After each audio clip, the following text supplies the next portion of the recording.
Hi, this is Ed Halpus for the Education Committee of the Grand Lodge of Minnesota. I'm here to make another education video for our Grand Lodge, and what I'm holding up here is a Masonic apron. It happened to be the apron I was given when I was made a Mason a long time ago.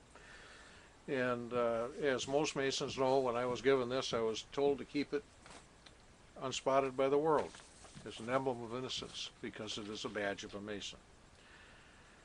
And that leads me into the text of my talk. The first gift that a Mason is given when he's made a Mason is the white leather apron. It's given to him by the master of his lodge on behalf of the fraternity. It's tangible evidence of his admission into the fraternity, and it's the first symbol that is presented to him. It's the first gift given to him by Masonry, and it's the first one that's explained to him.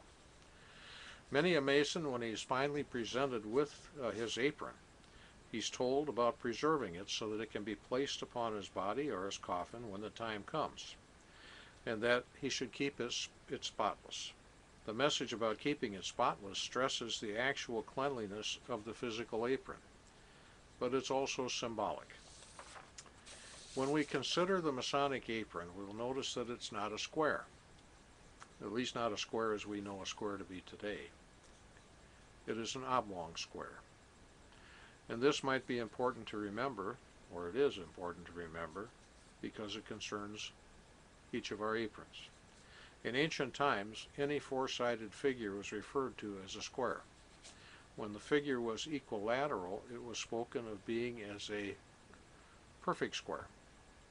If it was what we now call a rectangle, it was called an oblong square. The symbolic meaning of an oblong square is that it is an imperfect square. And this is what is meant when a candidate in a newly made Mason stands forming the right angle of an oblong square. The candidate for the degrees of Masonry, by standing in this position, is symbolic. The symbolism says that the candidate has tried to live his life as nearly on the square as possible for an honest, moral, and upright man to do, without the benefit of the great moral teachings of Freemasonry, which he has come to the lodge to learn. Whether the candidate knows it or not, he is symbolically saying to the brethren present for his degree that he has been living the best he could with his limited knowledge. He has a desire for higher things, and that is why he has lived straight and why he petitioned for the degrees. If the apron lecture, or I should say in the apron lecture, the new Mason is told how the apron is an emblem of innocence and the badge of a Mason.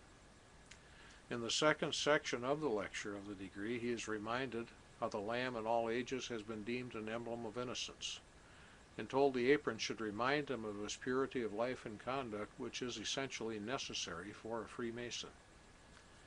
Innocence and purity, they are two different things. Purity is different because it includes and has the meaning of knowledge. A child is innocent and may be said to be pure also, but its purity is the purity of ignorance and inexperience, not the purity of knowledge and conscious choice. The child,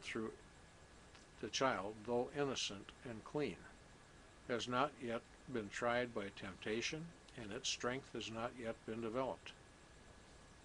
Purity for the new Mason has the added meaning of knowledge, and of his resistance to temptation to do wrong. The white color of the apron symbolizes purity. Purity of the one who has experienced all temptations, as well as adverse conditions, and consciously chooses righteousness. To do what is right in the right way because it is right. That's the definition of righteousness I came up with. White also symbolizes innocence. Innocence is another significant quality because innocence means to the Mason harmlessness.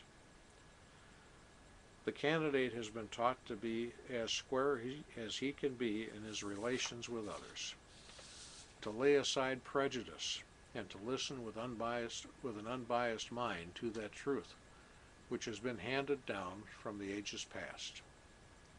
All these lessons have been repeated again and again in different ways, and now he is taught that his whole attitude toward others must be one of harmlessness as well as justice. In the apron lecture of the Preston Webb work is a sentence or two that's really pretty good.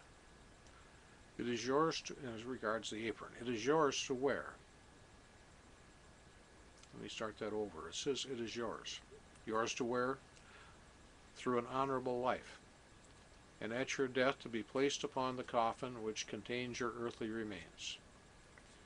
If you disgrace it, the disgrace will be augmented by the consciousness that you have been taught in this lodge the principles of a correct and manly life. My brother, may you so wear this emblem of spotless white that no act of yours shall ever stain its purity, or cast a reflection upon this ancient and honorable institution that has outlived the fortunes of kings and the mutations of empires.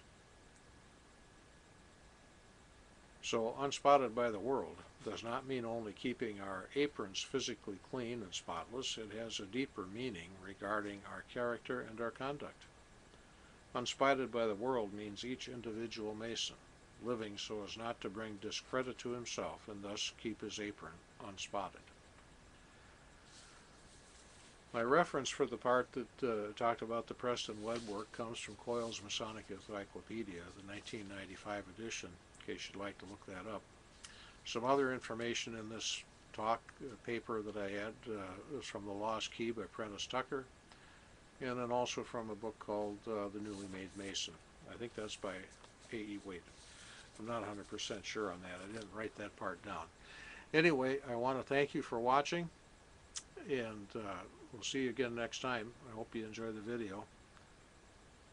I'm going to look away so I can stop the video right now. So long.